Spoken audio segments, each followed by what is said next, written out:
মানবতার মুক্তির দিশারি, বিশ্ব নেতা, রহমাতুল লিল আলামিন নবী মুহাম্মদুর রাসূলুল্লাহ সম্মানিত ভাইয়েরা, আমরা আজকে আলোচনায় আসতেছি সূরাতুস সফ 28 নম্বর পারা, 7, 8, 9 এই তিনটা আয়াত তেলাওয়াত করা হয়েছে। এর সপক্ষে কোনো আয়াত আরও যেগুলি আছে সেগুলো যতটুকু হয় তেলাওয়াত আল্লাহ তৌফিক দিলে করা হবে। এই সূরাটি পবিত্র মদিনার জীবনে গিয়ে আল্লাহ পাক নাজিল করেছে, কারণ মানুষ একটু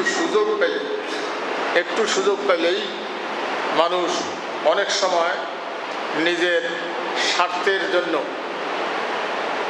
তার যে আদর্শের পরিচয় দেয় তার বিরুদ্ধেও কথা বলে। এরকম মানুষও আছে যে নিজের আদর্শ যেটা মানে, যেটার পরিচয় দিয়ে সমাজ রাষ্ট্রে বসবাস করে, দেখা যায় সেটার বিরুদ্ধেও দুনিয়ার লোভে ঈমান দুর্বলতার কারণে কথা বলে।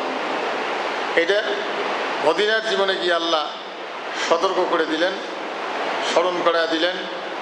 এটা কিয়ামত পর্যন্ত এটা হতে পারে, হতে থাকবে, হবে। মুসলমানদের ভিতরে এমন মুসলমান আছে, আল্লাহ সেই কথা বলছেন, ওয়ামান আযলামু মিম্মান ইফতারা আলাল্লাহিল কাযিবা ওয়া হুয়া ইউদআ ইলাল ইসলাম ওয়াল্লাহু লা ইয়াহদিল কওমাজ জালিমিন। যে ব্যক্তি ইসলামের দিকে আসার পরে, ইসলামে আসার পরেও, ইসলামের দিকে ধাবিত হওয়ার পরেও এমন লোকও আছে যে আল্লাহ সম্বন্ধে মিথ্যা রচনা করে, আল্লাহর ব্যাপারে মিথ্যা রচনা করে, এবং আল্লাহ বলছেন তার অপেক্ষা অধিক জালেম আর কে আছে? জালেম, অত্যাচারী। আল্লাহ বলছেন আল্লাহ জালেম সম্প্রদায়কে সৎ পথে পরিচালিত করেন না। জালেম যারা, তাহলে ইসলামের মধ্যে থেকেও ইসলামের বিরোধিতা করে, তার সুবিধাজনক ইসলামগুলি মানতে চায়, যে ইসলাম মানলে তার হারাম খাওয়ার রাস্তা ঠিক থাকবে, সেইটুকুন ইসলাম মানে। আবার পরিপূর্ণ ইসলামের ব্যাপারে এর ব্যাপারে গীবত গায়, মিথ্যা রচনা করে যে আল্লাহ এগুলো বলেন নাই। যেমন কোরআনের ব্যাপারে, পৃথিবীতে একমাত্র রাজনৈতিক কিতাব হলো আল্লাহর পক্ষ থেকে কোরআন। এখন রাজনীতি যদি কেউ না বোঝে, রাজনীতি বলতে আমরা যেটা বুঝি এখন বর্তমান প্রচলন যেটা হয়েছে সমাজে, যেটা বুঝতেছি সেটা হলো রাজনীতি মানে ওখানে হারাম খাওয়া, মিথ্যে বলা, এইগুলো জায়গা না যাওয়া। এটা ইমানদারের কাজ নয় যে ওই রাজনীতি করা, কারণ ওগুলো হারাম খাওয়ার জায়গা, মিথ্যে কথা বলার জায়গা, ডাঙ্গাডাঙ্গি, মারামারি, এগুলোর জায়গা। এটা তো রাজনীতি না, রাজার নীতি। এটা বুঝতে হবে যে সবচেয়ে বড় হাঁস কি হাঁস? রাজহাঁস। সবচেয়ে বড় বাড়ি রাজবাড়ি, সবচেয়ে বড় পথ রাজপথ, সবচেয়ে বড় মিস্ত্রি রাজমিস্ত্রি, সবচেয়ে বড় নীতি রাজার নীতি, রাজনীতি। সবচেয়ে বড় রাজাকে আল্লাহ পাক, তার উপরে আর কেউ নাই। সম্মানিত ভাইগণ, এখন জমিনে কাজ করতেছেন, আপনার জমিনে আপনি চাষ করতেছেন, এখানে সবচেয়ে বড় নীতি হলো জমিনটা আপনার কিনা, আপনাকে সেটা বুঝতে হবে। জমিনটা যদি আপনার হয় তাহলে হয়ে গেল। এখন জমিনের চতুর্পাশে তো ঘাস কাটা লাগবে, আইল থেকে তো ঘাস তো ছেললে ইয়ে হয়ে আসে, লতা ছেললে হয় আবাদের ক্ষতি হয়, এটার আগাছা কাটতে হবে। এটা কাটতে গিয়ে আপনার মনে যেন এরকম লোভ না থাকে যে আমি একটু কাটিয়ে বেশি করব। এইখানে আল্লাহর ভয়ে আপনার কোদাল ওই লোভ করবে না। চোখ যেখানে বলে দিবে যে এইটুকু ঘাস কাটলে আমার জমিন পর্যন্ত কাটা হবে, আর এখানে অন্যের জমিন কাটা হবে না, আপনার চোখ যখন বলে দিবে হাত সেই পর্যন্ত চলবে, এটার নাম হলো উত্তম নীতি, রাজার নীতি। এটা হলো আল্লাহর দেওয়া নীতি। ব্যবসা করতে যাবেন, ব্যবসা করতে গিয়েও সেখানে উত্তম নীতি হলো আপনি কাউকে ঠকাবেন না। দেখা যায় চাউল একটা কিনছেন এক দামে, আর একটা চাউল এক দামে, দুইটা মিশ্রণ করে একটু কম দামে ছাড়লেন, আপনার পর্তা করলেন। তেলের ব্যাপারে যেটা আমরা অনেক সময় আমি বলি যে মুসলমান ঠান্ডার সময়, জারের সময় ড্রামের নিচে আগুন ধরে দিয়ে তেল বেচা মুসলমান, তুমি অর্থাৎ আছে। এই এই ভোক্তা অধিকারের একজন লোক একদিন একটা লোককে ওরকম ধরল, কি মাল, লোকটা হাজি, লোকটা ধরছে 2 নম্বরই মাল। তারপরে এখন প্যাকেট বেচা হয়, আপনি ধানের বীজের প্যাকেট নেবেন না লবণের প্যাকেট নেবেন। ওই ভোক্তা অধিকারের লোকগুলো ধরছে যে আপনার তো মাল নেই, আপনি এই প্যাকেটগুলো বেচছেন সিল ছাপ্পর মারা প্যাকেট, ওটার মধ্যে মাল ঢুকেইলে ওই কোম্পানির মাল হিসেবে চাল দেয়। ও কোম্পানিও জানল না, এখন এই প্যাকেটগুলো বেচা।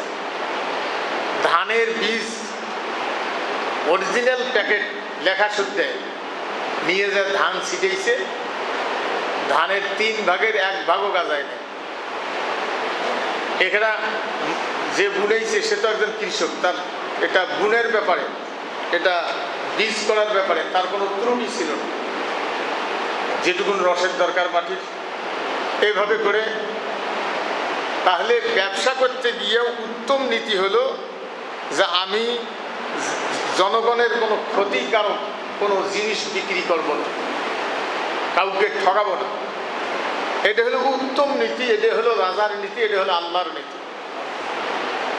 চাকরি করতে গিয়েও তাই, আপনি একজন সেবক হিসেবে শপথ নিয়ে সেখানে চাকরি ঢুকছেন, জনগণের সেবা করবেন, আপনার এই পর্যন্ত টাকা হালাল আপনাকে দেওয়া হবে, এটা জেনে শুনে আপনি ঢুকছেন। সম্মানিত ভাইয়া, জেনে শুনে আপনি ঢুকছেন, আপনি সেখানে আপনার কর্ম করে আপনি টাকা নিলেন। নবীজির সময়, হযরত উমর রাদিয়াল্লাহু আনহুর সময় একটা লোককে বাইরে পাঠাইছে রাষ্ট্রীয় কাজে। লোকটা জাকাত আদায়কারী সম্ভবত, তা লোকটা নিয়ে আসি ওগুলি দিছে, কিন্তু একটা টোপলা ওখানে রাখছে, এটা দেয় না। তো বলছে ওটা কি?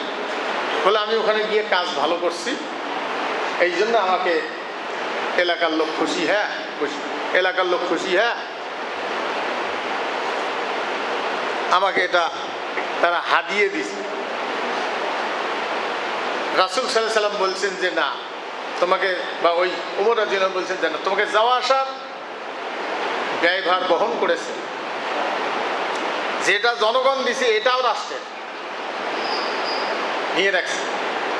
সম্মানিত ভাইয়া, হাদিয়ে হলো সেটা আপনার জন্য। আপনি বাড়িতে বসে আছেন, এক ভাইয়ের আলু বা মরিচ, কাঁঠাল, অনেক কিছু হয়েছে, আপনার বাড়িতে একটা জিনিস এটা পৌঁছে দিয়ে গেল, তার খরচে সে উগায় দিয়ে গেল। এটা যে কোনো ব্যক্তি, ধনী গরিব সবার জন্য একটা বৈধ হাদিয়ে, আপনি বাড়িতে বসে আমার খুশি ইচ্ছে দিয়ে আসলাম। কিন্তু কোনো কারণবশত দিলে, স্বার্থ সিদ্ধির জন্য দিলে ওটা হবে না। যেটা রাষ্ট্রবিরোধী কোনো কাজ সামান্যতম যদি হয়, সেটা যদি ক্ষুদ্রতম হয়, তাহলে চাকরির এইভাবে করে প্রত্যেকটা দায়িত্বশীল ব্যক্তি, এমপি, মন্ত্রী, যদি কোনো ব্যক্তি এটা রাজনীতি মনে করেন তা আপনার ভুল হবে। ইসলাম পৃথিবীতে আসছে কোনো মানুষ যে কোনো ধর্মের, যে কোনো বর্ণের, অন্ধ, অচল, বিছানায় পড়ে আছে, এরকম ব্যক্তিও যেন তার অধিকার না হারায়, তার অধিকারকে এক পাই যেন কেউ দুর্নীতি করে খাইতে না পারে, এক পাই। এটাকে বাস্তবায়ন করার জন্য আসছে পৃথিবীতে ইসলাম। আপনি যখন ভালোটা বলবেন তখন মন্দটাও তো বলা চাই। রাত এবং দিন, আলো অন্ধকার, ভালোটা বললে মন্দটা যেটুকুন বললে বুঝবেন সেটুকুন তো আলোচনা করেছে। সম্মানিত ভাইগণ, আজকে মুসলমানদের ভিতরে আজকে এই উদ্দেশ্যে যারা রাজনীতি করে, রাজনীতি করতে হবে আখেরাতকে, যে কোনো কর্ম আপনি করবেন আখেরাতের সবের আশা। যদি কোনো ব্যক্তি আল্লাহকে ভয় করে, রাষ্ট্রীয় কোনো দায়িত্ব, ব্যক্তিগত ব্যবসা, চাকরি, তার যে কাজ, এই কাজটা যদি সে আল্লাহকে ভয় করে পালন করে, সেটা যদি সঠিক হয়, তাহলে তার পুরো কর্মটায় নেকির আমল নামে ওজন করা হবে। কিন্তু আপনার যদি আখেরাতের উপরে বিশ্বাসই না থাকে, তাহলে আখেরাতের উপরে বিশ্বাস নাই কার? আল্লাহ পাক জানায় দিয়েছেন, আরাইতাল্লাযী ইউকাযযিবু বিদ্দীন ফাযালিকাল্লাযী ইয়াদউল ইয়াতীম ওয়ালা ইয়াহুদ্দু আলা তুআমিল মিসকিন ফাওয়াইলুল লিল মুসাল্লিন আল্লাযীনা হুম আন সালাতিহিম সাহুন আল্লাযীনা হুম ইউরাউন ওয়া ইয়ামনাউনাল মাউন। কত লোক এই সূরা দিয়ে নামাজ পড়ে? অনেক লোক আছে। এগুলো ছোট ছোট সূরা, এইগুলা 30 নম্বর পাড়ার সূরা, শেষ পাড়া। এই সূরা দিয়ে কত লোক নামাজ পড়ে? অনেক লোক আছে এই সূরা দিয়ে নামাজ পড়ে, কিন্তু সে ব্যবসায় ভেজাল করে, অন্যকে ঠকায়।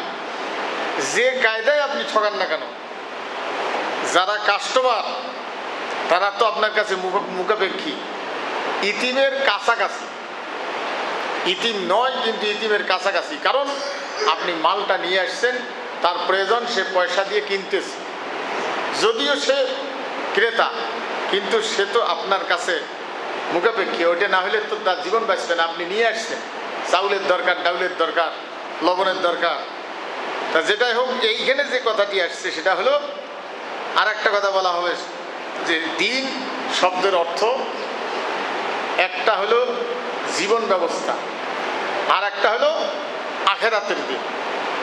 মালিক ইয়াউমিদ্দিন, এইটা হলে আখেরাতের দিন। আর এইখানে জীবন ব্যবস্থা হতে পারে, আখেরাতও হতে পারে। আখেরাতের কথাটা কম। আল্লাহ পাক জানাই দিয়েছেন, আরাইতাল্লাযী ইউকাযযিবু বিদ্দীন, এটা মক্কি সূরা। তুমি কি দেখিয়েছো তাহাকে যে দিনকে অস্বীকার করে, জীবন ব্যবস্থা, আল্লাহর দেওয়া জীবন ব্যবস্থা অস্বীকার করে, অথবা আখিরাতকে অস্বীকার করে?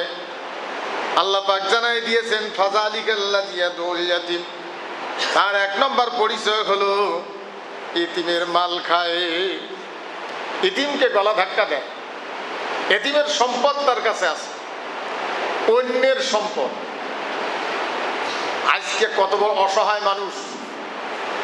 সম্মানিত ভাইগণ, অনেক জায়গায় এখনো শুনি মেম্বার, চেয়ারম্যান জনগণের কাছে শপথ নিয়ে, ওয়াদা দিয়ে, তাদের সাপোর্ট নিয়ে মেম্বার হয়েছে, চেয়ারম্যান হয়েছে, আরও উপরে যত দায়িত্ব আছে, এমপি, মন্ত্রী। একটা গরিব মানুষ, অসহায় মানুষ, বিধবা ভাতার কার্ড, বিধবা ভাতার যেটা পায়, তারপরে কাজের বিনিময় যেটা, মাটি কাটার কাজের বিনিময় যেটা পায়, এগুলোর কাছেও, এত অসহায় মানুষের কাছেও টাকা নেয়। অমুসলমান আমি সেটা বলবো না, হতে পারে, থাকতে পারে, কিন্তু মুসলমান নিচ্ছে বাংলাদেশে অধিকাংশ জায়গায়। আপনার এটার বিরোধিতা করেছে কয়েকজন মেম্বার। নীলফামারী সদর থানার কোনো এক ইউনিয়নে একজন আলেম মানুষ চেয়ারম্যান হয়েছে। তা মাঝে মাঝে আমার সাথে গেলে দেখা হয় মাহফিলে, ভালো আলেম, ছাত্র বয়সে আমাকে ওয়াজ করতে নিয়ে গেছিল, বাইসাইকেলে আসছে।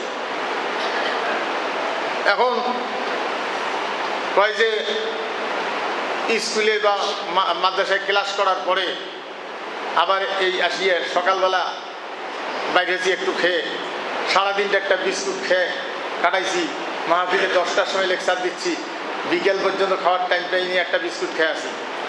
বলছে যে আমার ইউনিয়নে একটা এরকম 2 নম্বরই কাজ হতে দেব না।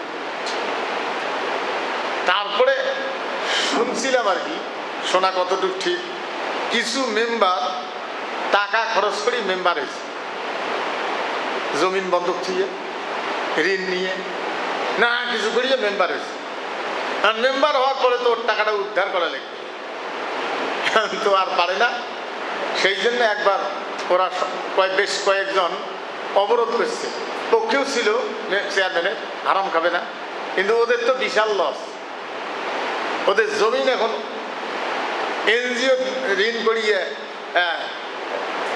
কিস্তির টাকা নিয়ে মেম্বারই করছে, মেম্বার হয়েছে, এখন কিস্তি দেয় কিন্তু এখন তো আর নিতে পারতেছে না, বুঝছেন না? তাহলে একটা বিধুয়ের কার্ড,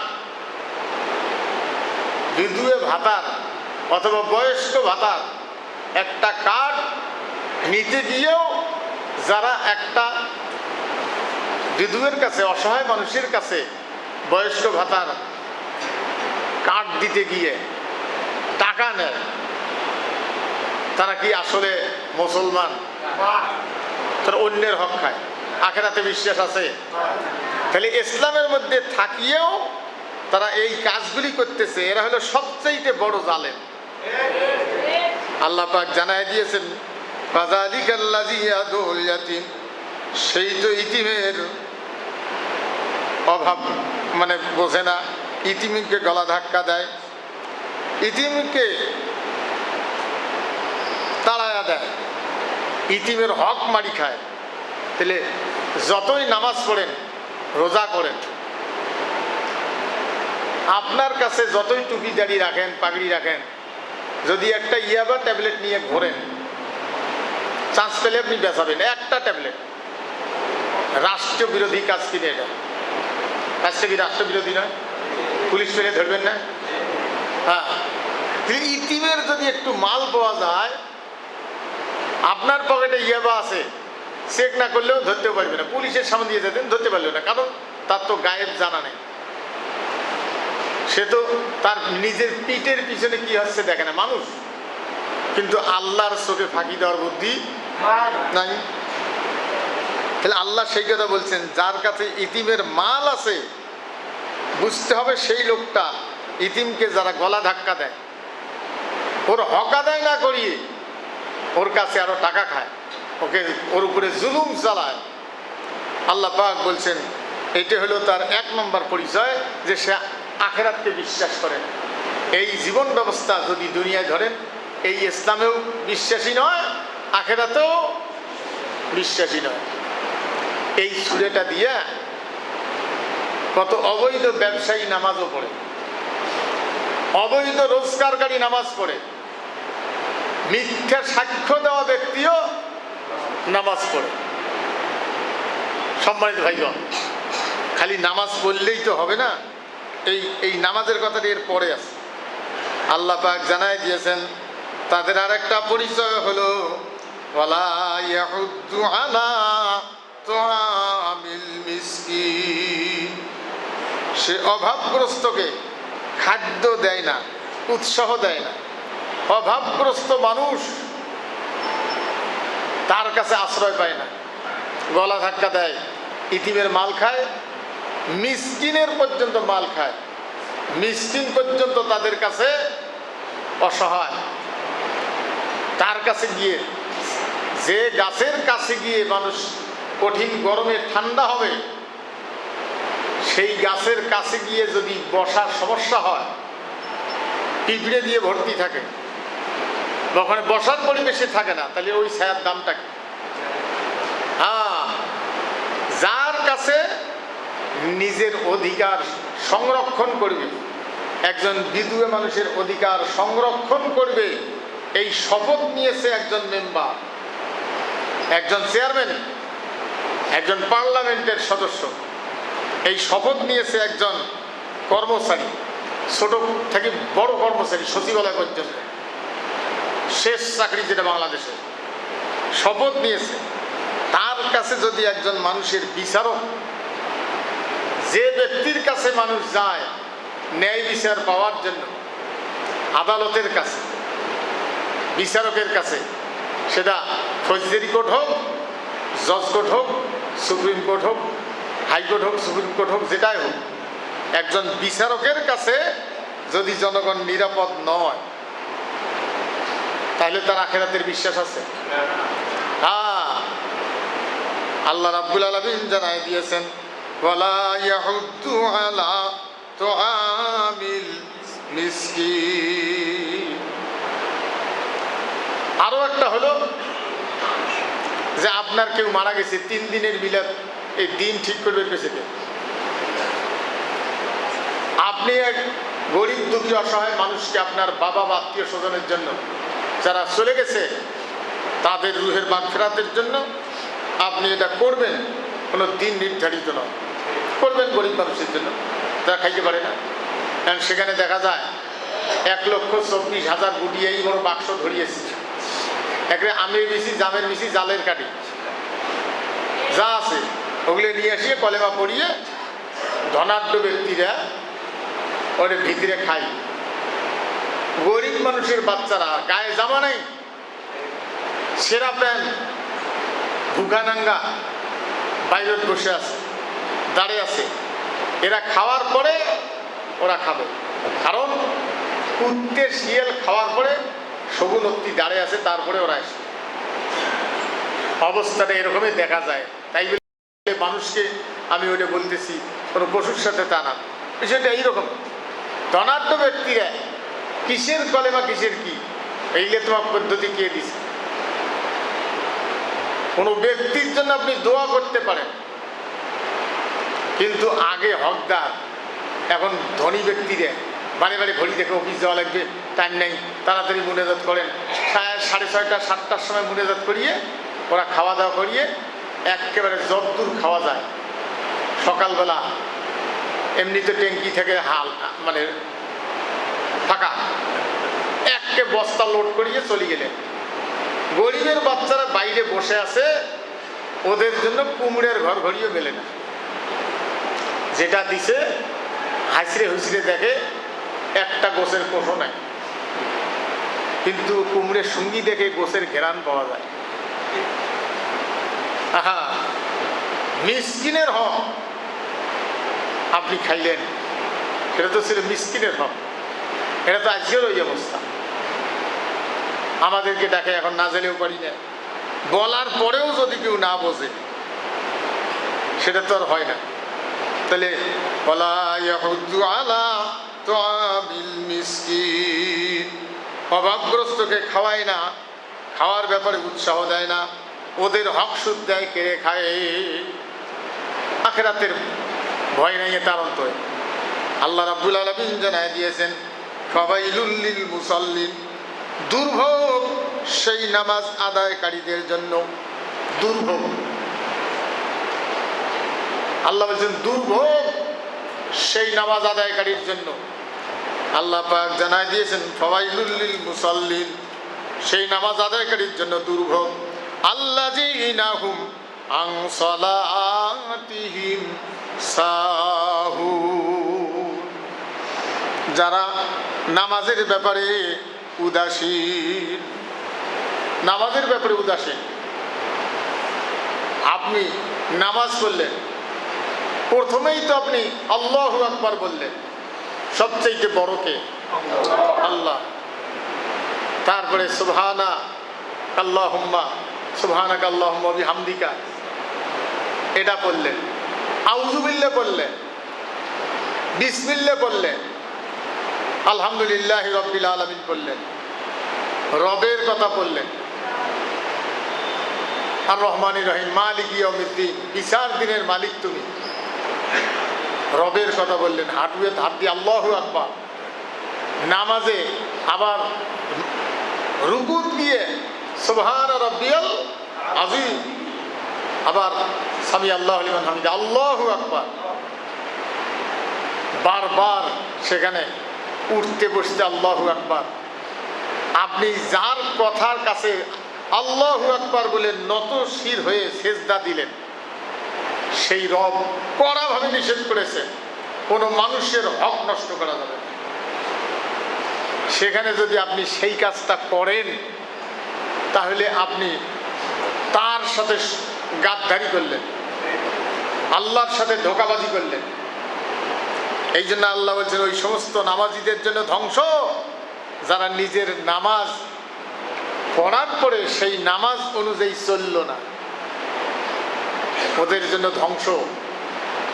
ওই নামাজ তাদের কোনো কাজে আসবে না। তারা কোনো নামাজ পড়ে যারা হারাম খায়, আল্লাহ বলছেন তাদের নামাজের কারণ হলো আল্লাযীনাহুম ইউরাউন। তাদের নামাজের কারণ হলো তারা লোক দেখানো নামাজ পড়ে। নামাজ না পড়লে কেমন হয়? এই যে লোক দেখানো নামাজ পড়ে, ঘুষখোর নামাজ পড়ে। ঘুষখোর রমজান মাসে নামাজ পড়ে গেছে, নামাজ পড়িয়ে আসিয়ে বা নামাজের আজান দিছে, কয়েছেন আমি তো রোজার মাস, ঘুষের টাকা হাত দিয়ে নাড়ি না। তা আপনি দয়ালের থন, কি বদের বদ। এখন ঘুষ দিবেন না, কয় যে আচ্ছা আমার ওই বাবার এই রমজান মাসে তো ইফতার করাবো মানুষকে, তোর 10 কেজি গোশ লাগে, তো ওই টাকাটা আপনি দেন। ঘুষের টাকা দিয়ে তোর বাপের ইফতার অনুষ্ঠান করালো, ওইটার কবর সব জায়গায়। এগুলো বলা, আরে এগুলোই তো খতবা। কেউ কেউ কয় যে মসজিদে আসছে, এগুলো শোনে, এটাই তো খতবা। আল্লাহ কি জন্য রাসূলকে পাঠিয়েছেন? পৃথিবীতে মিথ্যা দূর করার জন্য, হারাম দূর করার জন্য। আর আজকে সেগুলো কেচ্ছা কাহিনী দিয়ে কিছু মৌলবি খতবা দিতে দিতে সমাজের এমন ধারণা সৃষ্টি করেছে, কয় যে ওয়াজ করেন কিন্তু এগুলো কথা বলবেন না, এগুলো রাজনীতির কথা। এই কামগুলো কিছু গাদ্দার মৌলবি করছে, কারণ তারা খুতবাত ওয়াজ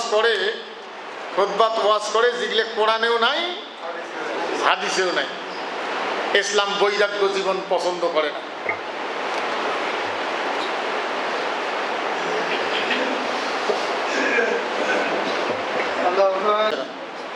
কয়েকদিন আগে ফেসবুকে দিয়েছিল, অনেক সময় এটা অভিনয় করে, অনেক সময় সঠিক হয়।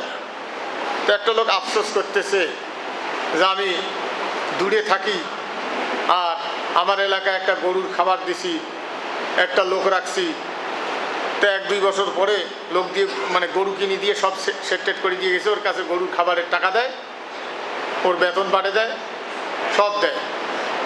এই 1-1.5 বছর পরে দেখতে আসছে, 2 বছর পরে দেখে গরুর হাড্ডি কয়েকখান আছে, কিন্তু কর্মচারীর গাছ গোছ ধরে না। মানে গরুর খালি হাড্ডি বেড়াইছে, আর কর্মচারীর স্বাস্থ্য ভালো হয়েছে। কর্মচারীর স্বাস্থ্য ভালো না হোক এটা তো আর বলে নাই, কিন্তু গরুর অবস্থা খারাপ করে ফেলেছে। গরুর খাদ্য শুদ্ধে বেঁচে গেছে, বুঝছেন না? ভাই রে দুনিয়া, 3 দেশের পুলিশ একসাথে বসছিল। তো একটা বলছিল, পুলিশ অফিসার বলছিল যে আমাদের দেশে কোনো হত্যা হলে আমরা 48 ঘন্টার ভিতরে আসামি বের করি।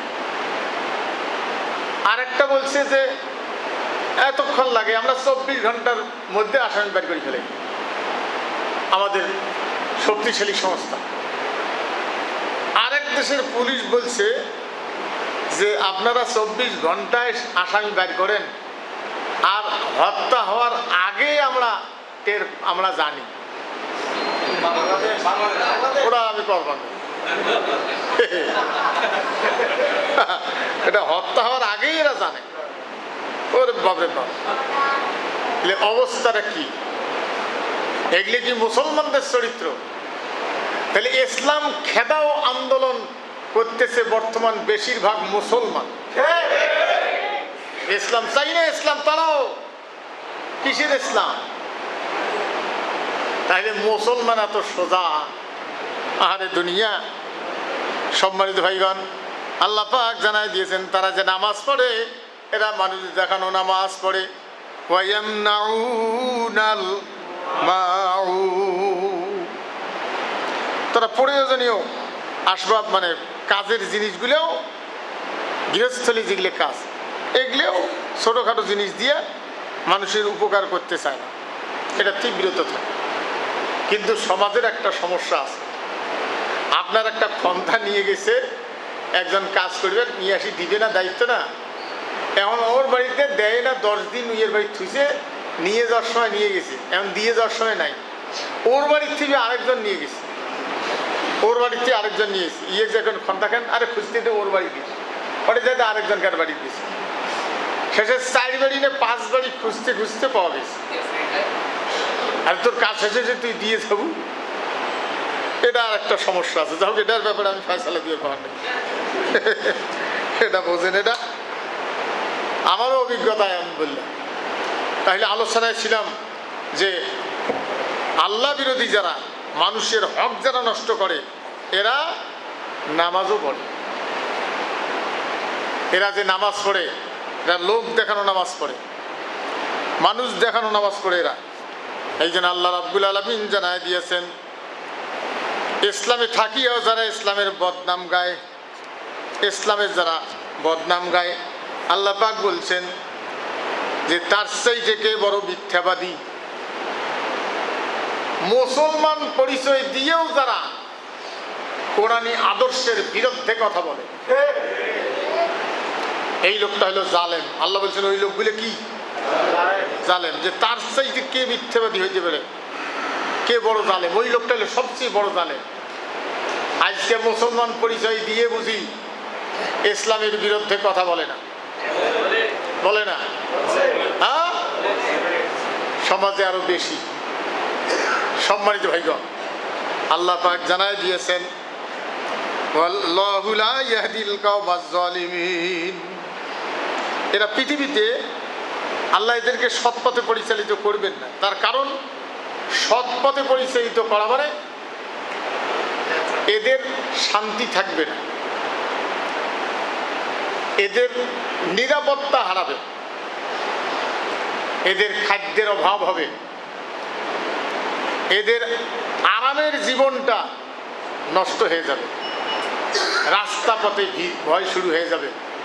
অন্য আয়াতের ভিতরে আল্লাহ রাব্বুল আলামিন জানায় দিয়েছেন, ওয়ামান আরাদা আন যিকরি ফাইন্না লাহু মাঈশাতান দনকা। আল্লাহ পাক জানায় দিয়েছেন, ওয়া নাহশুরুহু ইয়াউমাল কিয়ামাতি আমা। আল্লাহ পাক বলছেন, কোরআনকে বাদ দিয়ে একদম যেটার মূল বক্তব্য যেটা, সেটা হলো কোরআনকে বাদ দিয়ে এটার কাছ থেকে যারা মুখ ফিরিয়ে অন্য আদর্শের ছায়াতলে যারা যায়, অর্থাৎ কোরআন থেকে যারা মুখ ফিরায়, মুসলমান মানে ফিরায় না, কোরআন থেকে মুখ ফিরার চূড়ান্ত একটা পরিচয় আছে। কোরআন থেকে মুখ ফিরার চূড়ান্ত পরিচয় একটা আছে, সেটা হলো কোরআন বাদ দিয়ে অন্য আদর্শের সাইনবোর্ড নিয়ে ঘোরা, কোরআন বাদ দিয়ে অন্য আদর্শকে রাষ্ট্রীয়ভাবে বসার জন্য সাপোর্ট করা, চূড়ান্ত পরিচয়। আমাদের মনে হয় ওইটি নাই, কোরআনের কাছ থেকে মুখ ফিরাই নেই। আরে দুনিয়া, এই জন্য কোরআনকে ক্লিয়ার ভাবে বুঝতে হবে। তাহলে কোরআন থেকে যারা মুখ ফিরিয়ে নেয়, অন্য আদর্শের ছায়াতলে যারা যায়, আল্লাহ বলছেন তাদের দুনিয়ার জীবন হবে লাঞ্ছনা, শান্তির জীবন তাদের থাকবে না। দুনিয়ার জীবন হবে অশান্তির, জীবনের নিরাপত্তা থাকবে না, সম্পদের নিরাপত্তা থাকবে না, রাস্তাঘাট কর্মের নিরাপত্তা থাকবে না, চলাফেরার নিরাপত্তা থাকবে না। তাদের জীবনযাত্রা হবে সংকীর্ণ জীবন। এই কথাটা কোন মরা মানুষের বাড়ি পড়ার জন্য আসছে দুনিয়া? আল্লাহ বলছেন দুনিয়ার জীবন হবে সংকীর্ণ। লোকটা খুব ভালো টাকাওয়ালা, কিন্তু তার অশান্তি আপনি জানেন, তার পারিবারিক জীবনে তার বনিবনতা নেই। এত টাকা কামাই করে দেওয়ার পরেও স্ত্রী খুশি নয়, বাঁকা চরিত্রে চলে, ছেলে আরেক পাশে চলে, স্ত্রীকে হাত খরচ দেওয়া লাগে প্রত্যেক দিন, না হলেও 2000 টাকা 10,000 টাকা, ওটা দিয়ে সে তার হাত খরচ করে, প্রত্যেক দিন বাজার দৌড়ে পড়েই যে যায়। জীবনে সুখ নাই, সংকীর্ণ জীবন। কিছু বললে স্ত্রী রাত্রিবেলাও মারি ফেলতে পারে, বালিশ চাপা দিতে পারে। যে স্ত্রীর কাছে থাকে তারও উপরে বিশ্বাস হারাইলেন। ছেলে রাত্রিবেলা সে ছুরি ধরে টাকা না দিত, ছেলের ঠেলাতে পুলিশ মাঝে মাঝে বাড়ি এসে অন্য লোকের কাছে ঋণ করি খাইছে, শিখলে আইছে। শেষ পর্যন্ত গাঞ্জা ইয়া জুয়ে খেলাইয়া ঋণ করছে, সেই ঋণ বাপ শোধ করা লাগে। এটা মনে হয় কারো জীবনে হয় না, অনেকের জীবনে এটা হয়। এক লোক তার বেটা জুয়ে খেলে 5-6 লাখ টাকা ঋণ করিয়ে শেষও তার বাড়ির থেকে না ভিড়ে, ওই যে বাড়ির থাকে ওই বাড়ির থেকে এসে বাপের ঘরে ঢুকছে, আর না ভিড়ে মানুষ এসে ওর বাপের ঘর ঘিরি ফেলাইছে, বসছে। উইয়ের বাপ বাধ্য হয়ে গরু বাছুর যা ছিল বেচে 5-6 লাখ টাকা মানুষক দিছে, না হলে উইয়েরও বাড়ি ভাঙে। জোরে বলেন সুবহানাল্লাহ। এটা মনে হয়নি কারো। হ্যাঁ, তাহলে দুনিয়ার জীবনটা হলো সংকীর্ণ, সুখের জীবন থাকবে না, ভীত জীবন। কোরআনের ডাইরেক্ট আয়াত, এগুলো না বুঝিয়ে কেসা দিয়ে ওয়াজ করলেন, খুতবা শুনলেন, এই কিছু গাধা বলবি, এগুলো দিয়ে ওয়াজ করে কি হল? বাদশাহ ইব্রাহিম ইবনে আদহাম এক দরবেশ বলে তার কাছে আসছে, আসিয়ে এই বাদশাহীর মধ্যে কোনো সব নাই, আল্লাহ পাইতে গেলে এটা বাদ দেওয়া লাগবে, রাষ্ট্রীয় দায়িত্ব বাদ দিলে আল্লাহকে পাওয়া যাবে।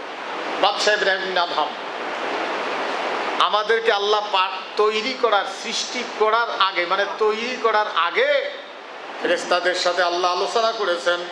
ওয়াইজ ক্বালা রাব্বুকা লিল মালাইকাতি ইন্নী জাইলুম ফিল আরদি খলিফা।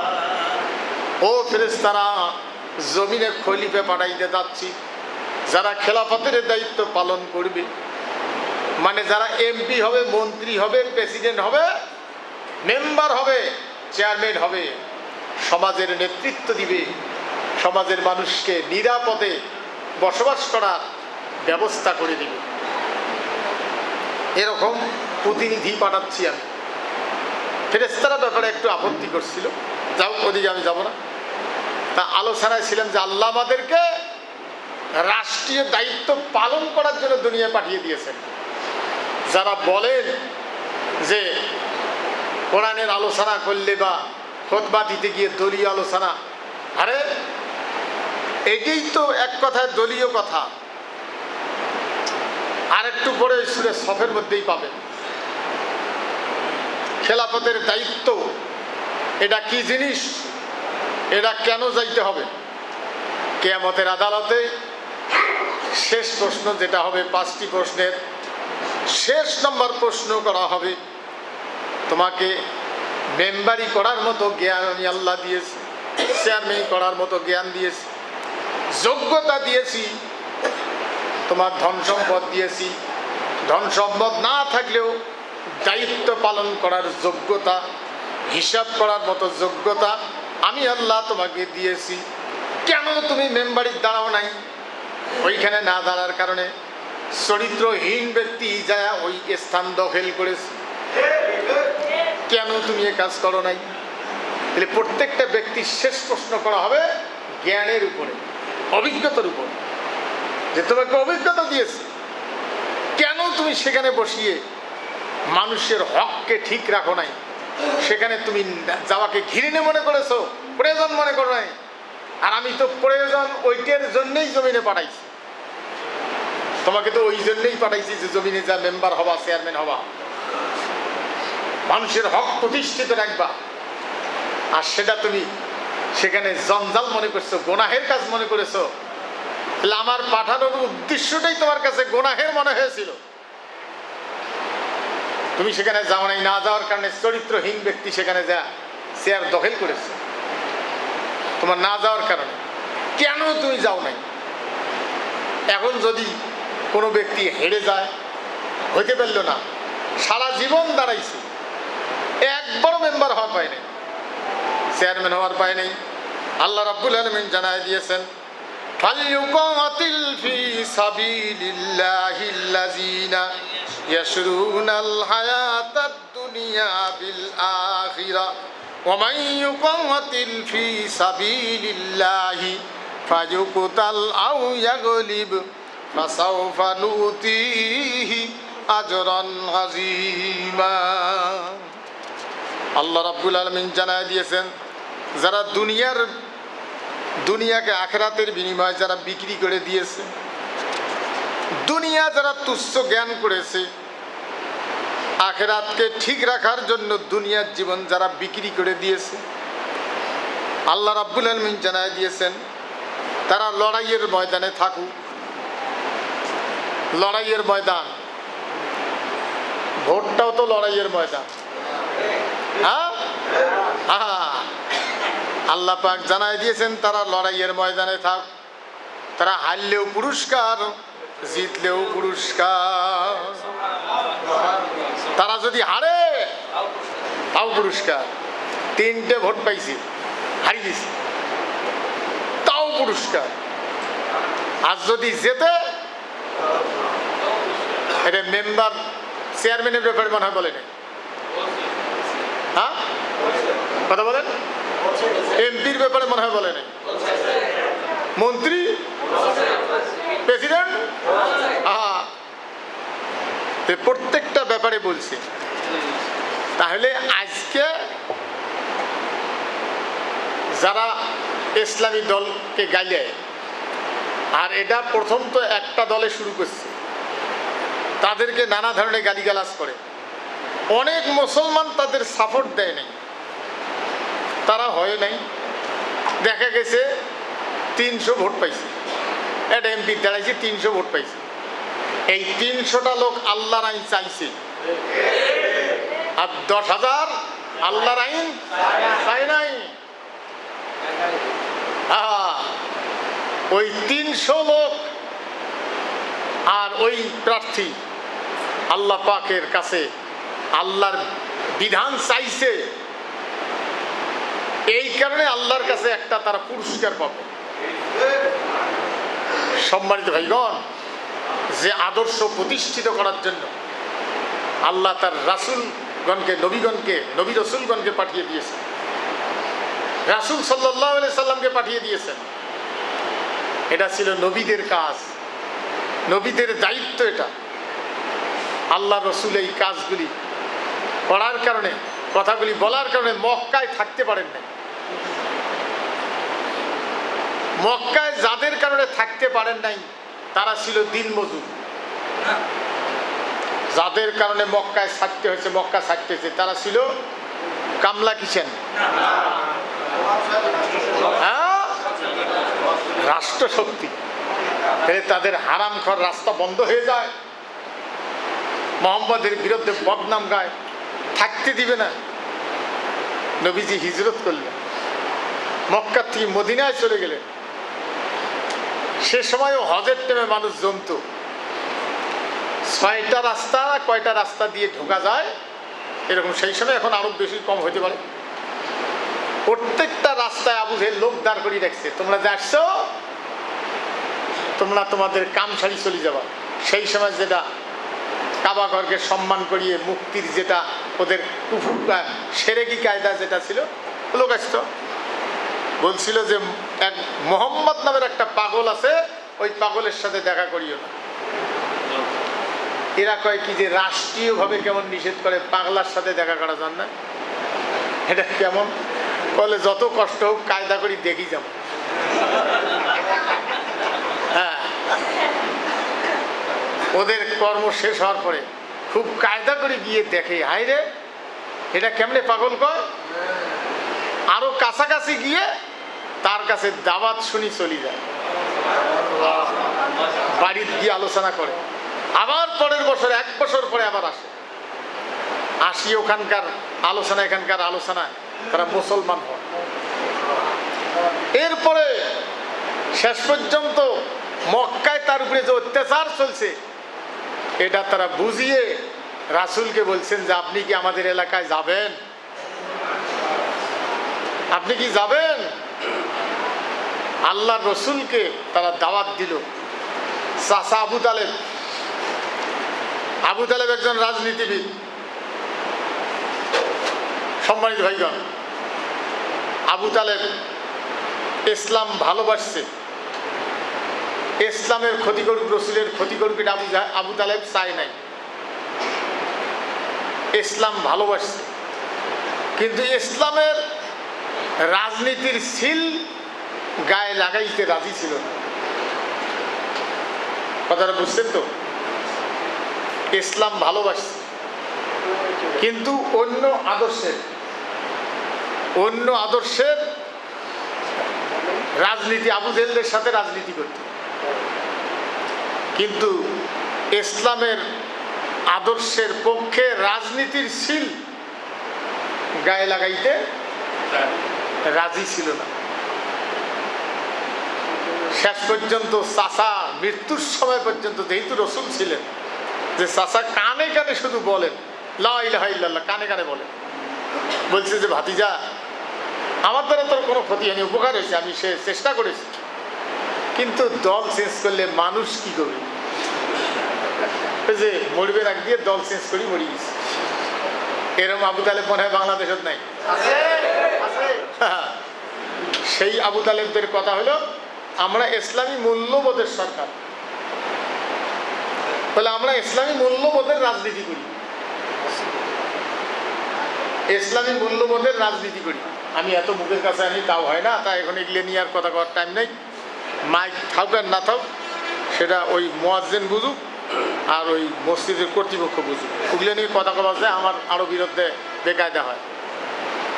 এখন যদি আপনারা মনে করেন শোনা যায় না, তা মাইক একটা সবাই মিলে কিনিয়ে শুক্রবার করে লাগাবেন আর সেটা ফিট খুলি ধুয়ে যাবেন। ওইগুলো কোথায় কোথায় মুখ হাফসি গেছে। বললাম যে 2টা মাইক পিস আরও একটা এক্সট্রা রাখতে কই নাই, সেটা কি হয়, সেটাও খারাপ। এলে প্রায় ঘটে। উপরে ওয়াক্তিয়া নামাজ এখন নিচে কাজ করার কারণে আমি ওটা অত জানি না, মানে নিচের তো কথা বলি, উপরের সাউন্ডে নিচতলা সাউন্ডে একরকম নয়, ওটা শোনাই যায় না। এখানে ওখানে এইখানে কেন জানি কম বেশি হয়ে যায়। যা হোক, এগুলো নিয়ে কথা বলার সমস্যা আছে। শেষ পর্যন্ত আমার ইমামতি নেই, ইমামতি চাকরি না, চাকরি হলে তো এখানে স্কেল অনুযায়ী বেতন পেলে হয়। যা হোক, একটা পরিবেশের দরকার, তাইলে ইসলামী মূল্যবোধের রাজনীতিবিদ আছে, কিন্তু ইসলামের সিল লাগায়া কোরআনের পক্ষে রাজনীতিবিদের সংখ্যা কম। আল্লাহ নবী যখন গেলেন, শেষ মদিনার মানুষের সাথে শেষ শপথটা করাইছেন, শেষ ওয়াদাটা নিছেন, আমার ভাতিজাকে নিয়ে তোমরা কি তার সাথে ওয়াদা খেলাফ করবা, তার সাথে কি দুর্ব্যবহার করবা, এগুলি শেষ কথাগুলি বলিয়ে আবু তালেব নিজে তাদেরকে বলছে যে ঠিক আছে তোমরা যাও, আমার ভাতিজার সময় হলে হয়তো যাবে, কিন্তু আমার ভাতিজার সাথে দুর্ব্যবহার করিও না। আল্লাহ নবী চলে গেলেন, অনেক সাহাবী হিজরত করলেন। আশারায়ে মুবাশশারার একজন সাহাবী আব্দুর রহমান বিন আউফ, আশারায়ে মুবাশশারা, তার বড় ব্যবসা ছিল। বড় ব্যবসাগুলি মুসলমান হওয়ার কারণে দোকান খুলতে পারে না, ব্যবসা করতে পারে না। রাজনৈতিক ময়দানে কাফের বেঈমানের আবু জেহেলেরা ক্ষমতায়, আর থাকার পরিবেশ নাই। সবগুলি ব্যবসা প্রতিষ্ঠান তালা দিয়া, কয়েকখানা রুটি নিয়া আর চামড়ার মশক, বকরির চামড়া, ওটা কেমনে জানি পাকা করে শোধন করিয়ে ওরা সেই সময় জার্কিন হিসেবে ব্যবহার করতো। দুম্বের চামড়া, বকরির চামড়া, ওদের মধ্যে এক মশক হওয়া হয়তো এক জার্কিন পানি নিয়ে দোকানের চাবি টাবি এগুলো নিয়ে গভীর রাত্রে, রাতের আধারে রওনা দিছে, বা যে কোনো সময় কোনো গোপনভাবে রওনা দিছে। মক্কার থেকে 5-6 মাইল উত্তরে এই জায়গাটা, ওখানে গিয়ে আবু জেহেলেরা লোক দিয়ে সেট করে আবু জেহেল যা দেখা আটটা ফেলছে। আবু জেহেল বলছে তুমি যাচ্ছ সেটা ভালো করে বুঝছি, মক্কা থেকে মদিনা হলো 550 কিলোমিটার। আবু জেহেল বলছে ঠিক আছে যাও, তোমার দোকানের চাবি টাবি সব আমাদেরকে দিয়ে দিতে হবে। চাবিগুলি পর্যন্ত সিজ করে নিলেন। ঠিক আছে নাও। আবু জেহেল বলছে তুমি যে যাচ্ছ, মক্কার যে পানি, সেই পানি পর্যন্ত আমরা মদিনায় নিয়ে যাইতে দেব না। পানির মশকটা পর্যন্ত কেড়ে নিলেন। বলে হাতে ওটা কি বলে, কয়েকটা রুটি আছে, মক্কার রুটি নিয়ে মদিনায় যাবা, এটা আমরা যাইতে দেব না। রুটির টোকলাটাও হাত থেকে কেড়ে নিলেন। ইসলাম কবুল করতে গিয়া, ইসলামকে পাইতে গিয়া, ইসলাম প্রতিষ্ঠিত করতে গিয়ে তাদের কত ত্যাগ ছিল। আজকে আমরা মুসলমান, আমাদের জীবনে কি ত্যাগ আছে। আব্দুর রহমান বিন আউফ ওইটা সব কিছু দিয়া শূন্য হাতে, তখন তেমন বাজার নাই, দোকান খাবার নাই। আবার যদি কোনো লোকের দেখা হয়, সেই লোকগুলো যে কারা, আবু জেহেলের না কোন পার্টি, সে গোপনে গোপনে হাঁটতে হাঁটতে 19 দিন পর্যন্ত না খেয়ে, একদিন 2 দিন নয়, পানিও নাই, খাবারও নাই, 19 দিন পর্যন্ত না খেয়ে মদিনা পর্যন্ত রওনা দিয়েছেন। মক্কা থেকে মদিনা 550 কিলোমিটার, 19 দিন হাঁটিয়া, 19 দিন একটা পানি, একটা টোপ পানি, একটা দানা পেটের ভিতরে যায় নাই। ইসলামের জন্য হাঁটতে হাঁটতে এত বড় ব্যবসায়ী, হাঁটতে হাঁটতে মদিনায় গিয়ে দেখেন আল্লাহর নবী এবং কয়েকজন সাহাবী একটু দস্তরখানা বিছিয়ে খেজুর খাচ্ছেন। ওখানে গিয়ে কারো মুখের দিকে দেখার তার খেয়াল ছিল না। ওখানে গিয়ে খাদ্য দেখিয়ে বসিয়ে তারা হুড়ে করে খালি খাচ্ছেন আর খাচ্ছেন। আল্লাহ নবীর সঙ্গে যে সাহাবীগণ ছিল, তারা তো জানে যে এই লোকটা মুসলমান, বলছে যে দেখেন কিরকম খিদে লাগছে, কিভাবে খাচ্ছে। আল্লাহর নবীর বিষয়টা আল্লাহ পাক সে আব্দুর রহমান বিন আউফ পৌঁছার আগেই খবরটা জানাই দিয়েছে যে অমুক আসতেছে, 19 দিন পর্যন্ত খায় নাই। ইসলামের জন্য তার কত বড় ত্যাগ ছিল, তাদের কত বড় ত্যাগ। বাড়িঘর তো নাই, ব্যবসা পর্যন্ত কেড়ে নিল। 2-1টা রুটি তাও সহ্য করতে পারল না। 1 মশক পানি নিয়ে রাস্তায় খাবে, সেটাও কেড়ে নিল। আল্লাহ রাসূল বলতেছেন খাইতে দাও। একটু খাওয়ার পরে একটু যখন খিদে, যখন কিছুটা নিবারণ হয়েছে, কাল্লা তুলে দেখেন, তখনও কিন্তু দেখেন নেই কারো মুখের দিকে। কাল্লা তুলে দেখেন আল্লাহর নবী ওইখানে বসা। আল্লাহ রাসূলকে বলছে, নবীজি আমি ক্ষুধার কারণে বুঝতে পারি নাই, দেখতে পারি নাই, খাদ্যকে আমি কোনো দিকে তাকাবার সুযোগ পাই নাই। আল্লাহ রাসূল তারে নিয়া সাহাবায়ে কেরামদের নিয়ে আলোচনা করলেন যে 19 দিন পর্যন্ত একটা পানি, একটা দানা ভিতরে যায় নাই। মানুষ কেমন নিষ্ঠুর হইতে পারে। সম্মানিত ভাইগণ, বাংলাদেশে না খয়া মারছে, বন্দি করে রোগের ভিতরে খাইতে দেয় নাই, লাশ পর্যন্ত পরিবারস্থ লোক পায় নাই, এরকম ঘটনা মনে হয় নাই। আজ তারা সেই আলোচনাগুলি করতে কষ্ট পায়, যে উগলে কেন আলোচনা করবে, মসজিদে এসে ওয়াজ। যে সমস্ত মৌলবি কোরআন হাদিস ছাড়া, ওহী ছাড়া, কোন গল্প কেচ্ছা কাহিনী, মুখরোচক কিছু কেচ্ছা কাহিনী দিয়ে ওয়াজ করে, এইভাবে খুতবা দেয়, ওর পাশে তো নামাজ পড়াই ঠিক না। কিয়ামতের দিন ওহী ছাড়া আজগুবি কেচ্ছা কাহিনী দিয়ে যদি এরকম ওয়াজ করে কেউ খুতবা দেয়, সেও আল্লাহর কাছে মুক্তি পাবে না। সম্মানিত ভাইগণ, তাদের কত ত্যাগ। আজকে আর আমাদের মুসলমানদের কি ত্যাগ আছে। এই জন্য আল্লাহ রাব্বুল আলামিন জানায় দিয়েছেন, ফালইউকাতিল ফি সাবিলিল্লাহিল্লাযীনা ইয়াশরুনাল হায়াতাদ দুনিয়া বিল আখিরাহ ওয়া মান ইউকাতিল ফি সাবিলিল্লাহি ফায়ুকতাল আও ইয়াগলিব ফাসাউফা নুতিহি আজরান আযীমা।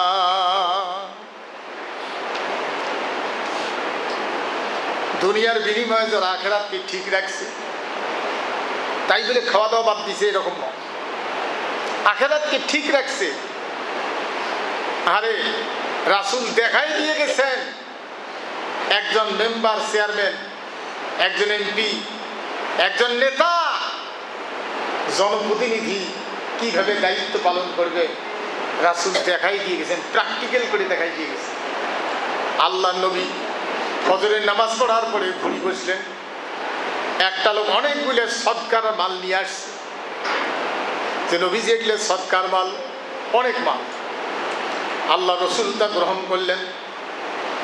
রাষ্ট্রীয়ভাবে সদকা ফেতরা যা আসুক প্রেসিডেন্ট গ্রহণ করবে, কিন্তু খাইতে পারবে না। আল্লাহ রসুল তা গ্রহণ করলেন। ফজরের নামাজ পড়ার পরে তার বাড়ি হলো মসজিদে নববীতে, যেখানে নামাজ পড়াইতেন, পূর্ব পাশের ওয়ালটাই তার বাড়ি, মেম্বারের একদম সাথে। আল্লাহ নবী বাড়িতে প্রবেশ না করে মাল বন্টন শুরু করলেন। আম্মা জান আয়েশা রাদিয়াল্লাহু আনহা দেখতেছেন, জোহরের নামাজের টাইম হলো, নবীজি আবার নামাজ পড়াইলেন। আসরের নামাজ পড়ায়া জোহর পড়ে আবার বন্টন, আসর পড়ে আবার বন্টন। এখনো মাল আছে। বন্টন করার পরে, শাহ নামাজ পড়ার পরে আল্লাহ নবী বাড়িতে প্রবেশ করলেন, এইখানেই মাল বন্টন করলেন, এইদিকে বাড়িতে প্রবেশ করলেন। আম্মা জান আয়েশা রাদিয়াল্লাহু আনহার বাড়িতে সেদিন থাকার দিন। আল্লাহ রসুল বললেন, আয়েশা, সারাদিন মাল বন্টন করতে গিয়া খাওয়ার কোনো সুযোগ পাই নাই, আয়েশা কি আছে তাড়াতাড়ি এনে দাও। আম্মা জান আয়েশা রাদিয়াল্লাহু আনহা বললেন, গো আল্লাহর নবী, আপনি মাল বন্টন করছেন, ক্ষুদে লাগছে, খাওয়ার সুযোগ পান নাই, এটাও জানি। ক্ষুধা তুর, আপনি ক্ষুদে লাগছে এটাও বুঝতেছি। আল্লাহর কসম করে বলতেছি, আয়েশার ঘরে আজকে পানি ছাড়া আর কোনো খাবার নাই।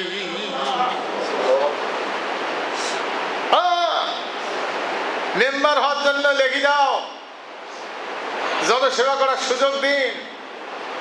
আর পাওয়ার পরে এমনও কথা মুখ দিয়ে বের হয়, একদিন ঠেং ধরবা তোমরা, আর 5 বছর ধরবে ওরা। এগুলো কথা মুসলমানের মুখ থেকে, এগুলো কোন দল হয় হোক সেটা পরের কথা, কিন্তু একজন মুসলমানের মুখ থেকে এরকম কথা বাইর হতে পারে। আরে তাহলে 5 বছর তুমি বাঁচবা আর ঠ্যাং ধরবে জনগণ, তোমার ঠ্যাঙের এত মূল্য? আহা, আল্লাহ রসুল দেখাই দিয়ে গেছেন। এই জন্য মেম্বার, চেয়ারম্যান হওয়ার পরে, দায়িত্ব পাওয়ার পরে যদি কোনো ব্যক্তি সেখান থেকে দুর্নীতি করে, যতই নামাজ কালাম করুক, হজ করুক, আখিরাতের ময়দানে রসুলের উম্মত বলে পরিচয় দিতে পারবে না, রসুল উম্মত বলে স্বীকার করবেন না। দূর হও, তুই তো দায়িত্ব পাওয়ার পরে আমার কথা ভুলে গেছিস। সম্মানিত ভাইগণ,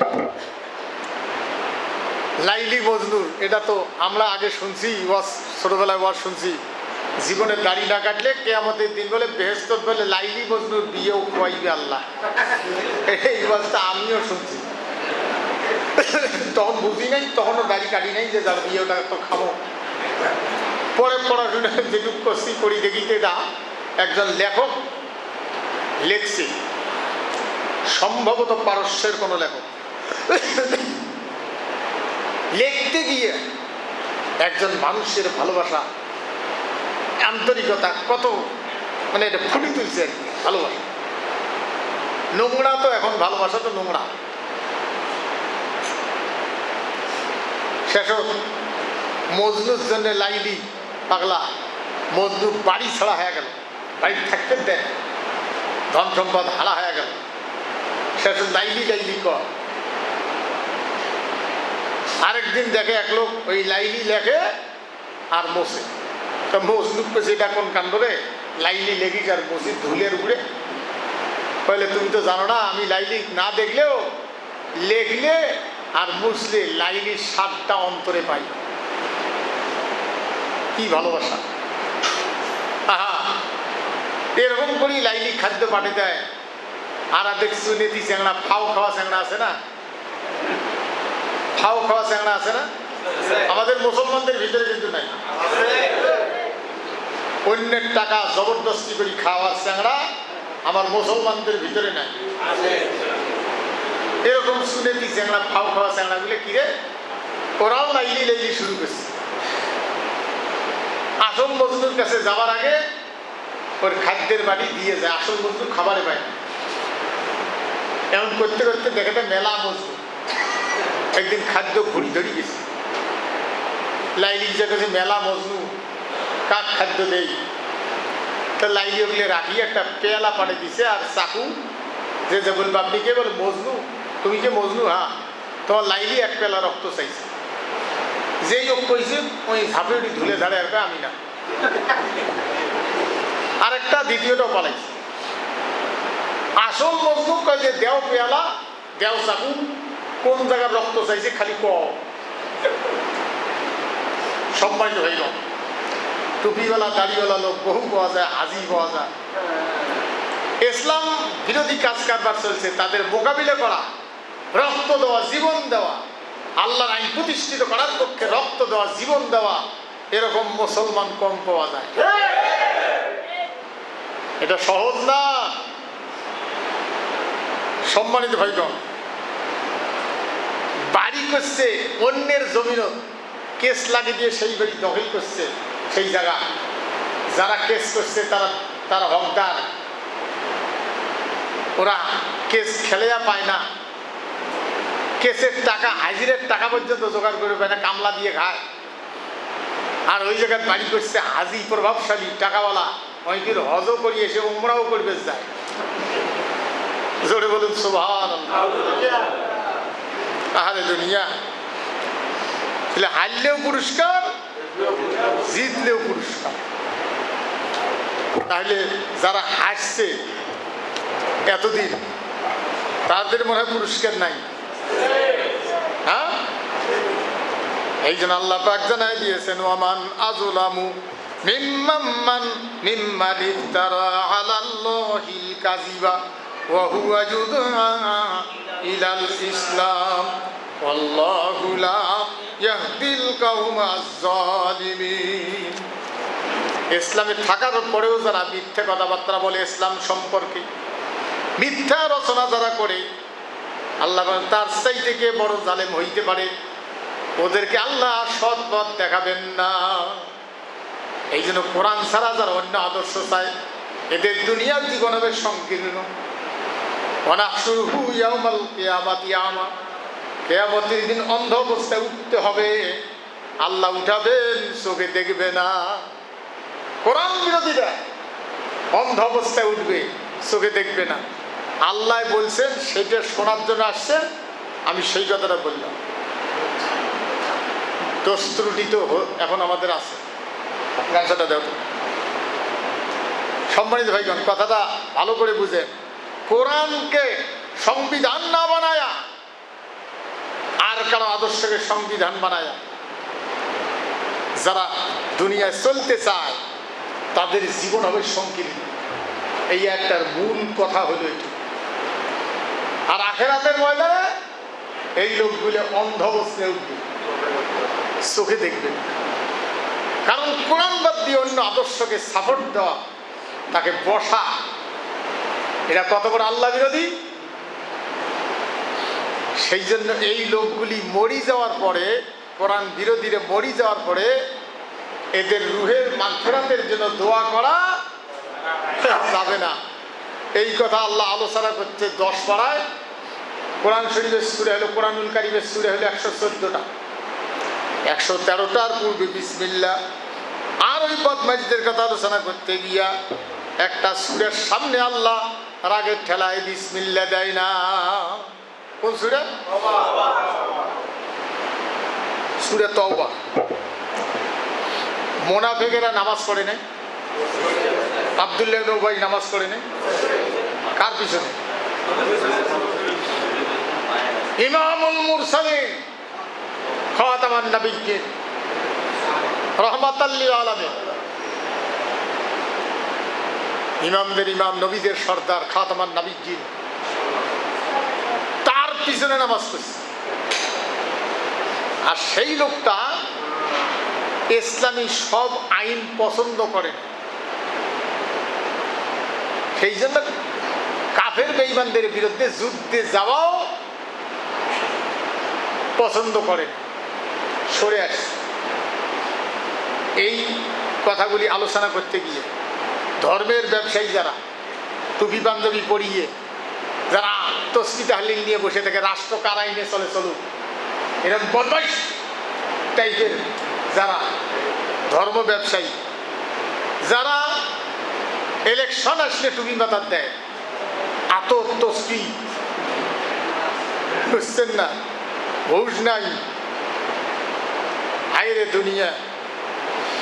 মেম্বারির দাঁড়ায়া নামাজ পড়বে গেছে বডিগার্ডগুলো সহ, তা আসরের 1 রাকাত পায় নাই, ও 3 জন পাইছে, মেম্বার পায় নাই।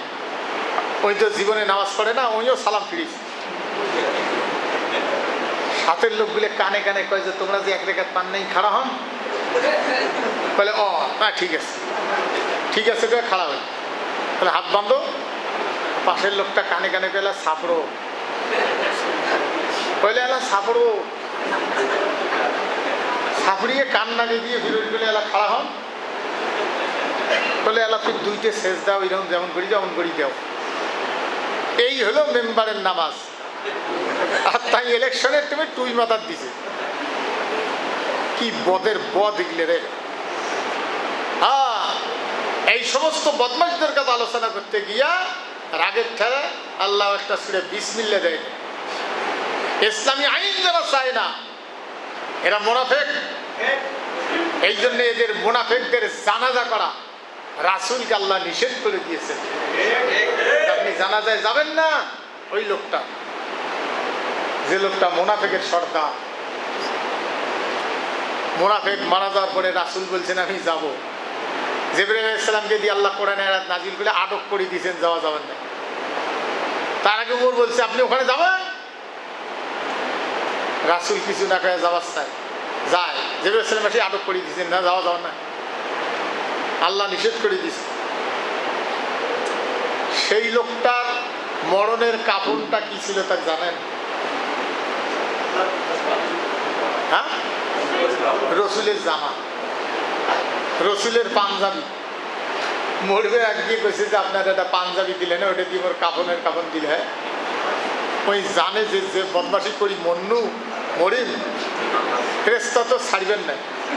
তা যদি ডাংবার আসে, তা ফেরেশতা কবে এটা কাজ জামা দেখছিস, তোর মতো বেয়াদব ফেরেশতা আছে, মোহাম্মদের জামার উপর দিয়ে তুই মুখ ডাঙাবু। কি বিপদের পথ এটা। ফেরেশতা ছাড়বে নাকি? হায় রে দুনিয়া, কত বড় নোংরা কথা।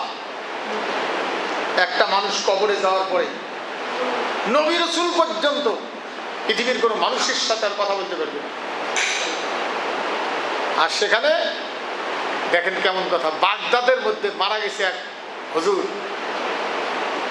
আর কব্বরে তার সওয়াল জবের জন্য আসছে। মন ভিন্ন করে কইছে বাগদাদের আসতে পারবে না। হ্যাঁ সেটা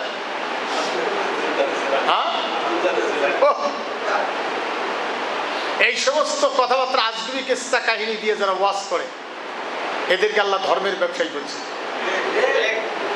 তাহলে এখন কোরআন বিরোধী যারা মুসলমানি পরিচয় দিয়ে নামাজও পড়ে, এই লোকগুলো জানাজা যদিও যান কিন্তু দোয়া পড়বেন না, কারণ দোয়া পড়লে ভেজাল আছে। আর মুনাফিকের জন্য দোয়া করা জায়েজ নেই। স্পষ্ট ভাষায় বুঝে নেন, কিয়ামতের দিন এদেরকে আল্লাহ অন্ধ করে উঠাবেন যারা কোরআন বিরোধী।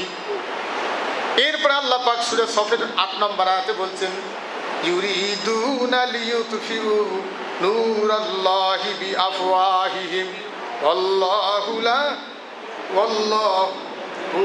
মুতিম্মু নূরিহি ওয়ালাউ কারিহাল কাফিরুন। ওখানে বললেন জালেম, যারা ইসলামে থাকিয়েও যারা ইসলাম বিরোধী কথাবার্তা নাড়ে, ইসলামের বিরুদ্ধে যারা বক্তব্য দেয়, ইসলামের পক্ষের লোকদের উপরে যারা চোখ রাঙ্গায়, আল্লাহ বলছেন তার চাইতেরকে বড় জালেম হইতে পারে। আর এইখানে আল্লাহ পাক বললেন কাফেরদের কথা, যে আল্লাহর এই নূর, আল্লাহর এই আলো আল্লাহ প্রতিষ্ঠিত করবেন, কাফেরেরা ফুৎকারে নিবি দিবে চায়, ফুকি নিবি দেবে চায়। আল্লাহ বিরোধীরা কাফেরেরা ফুকি নিবি দিবে চায়। আল্লাহ বলছেন এটা আমি আল্লাহ প্রতিষ্ঠিত করব, তাতে কাফেরেরা যতই অপছন্দ করুক, কাফেরেরা যত অপছন্দ করুক, আমার দিন, আমার আইন, আমার আদর্শ আমি প্রতিষ্ঠিত করব।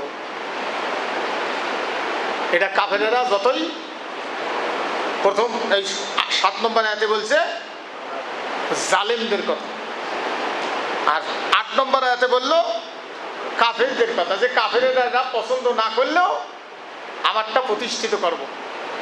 বাংলাদেশে মুসলমানের ঘরে জন্মিয়ে ইসলামের বিরুদ্ধে কথা বলে, আর আপনি অন্য দেশে যান, পৃথিবীর বড় বড় ধনাঢ্য রাষ্ট্রে যান, অন্যের ঘরে অন্য ধর্মে জন্মিয়ে তারা ইসলাম পছন্দ করিয়ে মুসলমান হচ্ছে। হ্যাঁ সম্মানিত ভাইগণ, ভালো করে বুঝে নেন, হারে দুনিয়া। এই 8 নম্বর আয়াতে আল্লাহ বললেন কাফেরদের কথা। এবার আল্লাহ পাক বলছেন মুশরিকদের কথা। তাহলে জালেম, কাফের, মুশরিক। 9 নম্বর আয়াতে মুশরিকদের কথা আল্লাহ পাক বলছেন। আল্লাহ বলছেন হুয়াল্লাযী আরসালা রাসূলাহু বিল হুদা ওয়া দীনিল হাক্কি লিইয়ুযহিরাহু আলাদ-দীনি কুল্লি ওয়ালাউ কারিহাল মুশরিকুন। তিনি তার রসুলকে 3টা দায়িত্ব দিয়ে পাঠিয়ে দিয়েছেন। 1 নম্বর হলো বিল হুদা, চরিত্র তৈরি করা, মানুষকে হারাম হালাল শিক্ষা দেওয়া, চরিত্র তৈরি করা। 2 নম্বর হলো দ্বীনে হক, আল্লাহর দেওয়া জীবন ব্যবস্থা প্রতিষ্ঠিত করা, আল্লাহর দেওয়া জীবন ব্যবস্থা দিয়ে বিচার করা, আল্লাহর দেওয়া জীবন ব্যবস্থা দিয়ে বন্টন করা, আল্লাহর দেওয়া জীবন ব্যবস্থা দিয়ে রাষ্ট্র পরিচালনা করা। গাধারা মুসলমান হয়েও যারা ইসলামের রাজনীতি মনে করো, যেগুলো রাজনীতির কথা, তুমি কি কোরআন জানো? নামাজ পড়তে এসে 2 দিন হয়, অনেকের চরিত্র আমি জানি না। 2 দিন আগে তোমাদের কাছে একটা পাগলি পর্যন্ত নিরাপদ ছিল না, একটা পাগলিকেও তোমরা পালাক করে ধর্ষণ করেছো। এগুলি ইতিহাস আমার জানা আছে, এই টার্মিনালে জানা আছে। আজকে নামাজ পড়তে আসিয়ে কোরআন বিরোধী কথাবার্তা ব্যাগ ব্যাগাও, একটা পাগলিকে নিয়ে পালাক্রমে ধর্ষণ করেছো, কোন জায়গায়? এই আব্দুর রশিদ জানে। টিনের চালা ছিল, শুয়ে ইসলাম, ওইখানে কয়েকটা দোকান। আব্দুল আজিজ ভাই ছিল একমাত্র এখানকার বড় গালামালের দোকান, এগুলো কিচ্ছু ছিল না। আমি একটা শূন্য চালার মধ্যে মুয়াজ্জিন বাড়ি যেত, ইটের উপরে ধুলে পাপ পিঁপড়ে ওগুলো শুয়ে রাত কাটাইছি। পেশাব করার জায়গা ছিল, পায়খানা করার জায়গা ছিল না। পায়খানা দিনের বেলা করতাম না, রাত্রে করতাম, কখন পায়খানা মানে রাত হবে, ফাঁকা জায়গায়। এগুলি আজকে তো এগুলি দেখতেছে, আমার জানা নাই। তোমরা পালাক্রমে পাগলিক নিয়ে ধর্ষণ করেছ, কে কে করেছ শিখলে আমার এই কান জানে, চোখ জানে। আজকে কো ইসলামের রাজনীতি নাই। হ্যাঁ, আজকে দুনিয়ায় বলতে না পারলেও আখেরাতে আমি আল্লাহর দরবারে যদি তোমরা তওবা করে সোজা না হও, আল্লাহর দরবারে এগুলি আমি একটা একটা করে বলবো। তাই বলে আমি মুক্তি পেয়েছি, বেহেশত পাবো এই গ্যারান্টি দিচ্ছি না, কমপক্ষে বলতে পারবো আমি। এত সহজ না। সেখানে আল্লাহ পাক বলছেন যিনি তার রাসূলকে 3টে দায়িত্ব দিয়ে পাঠিয়ে দিয়েছেন। 1 নম্বর চরিত্র তৈরি করা। ইসলামের পক্ষে যারা রাজনীতি করে তারা কি লোকদের চরিত্র তৈরি করে নাই? 2-1টা পাতান থাকতে পারে। হ্যাঁ, তাহলে 2 নম্বর হলো দ্বীনে হক, ইসলামের রাজনীতি দিয়ে বিচার করা, ইসলামের আদর্শ দিয়ে রাষ্ট্র পরিচালনা করা, অর্থনীতি পরিচালনা করা। 3 নম্বর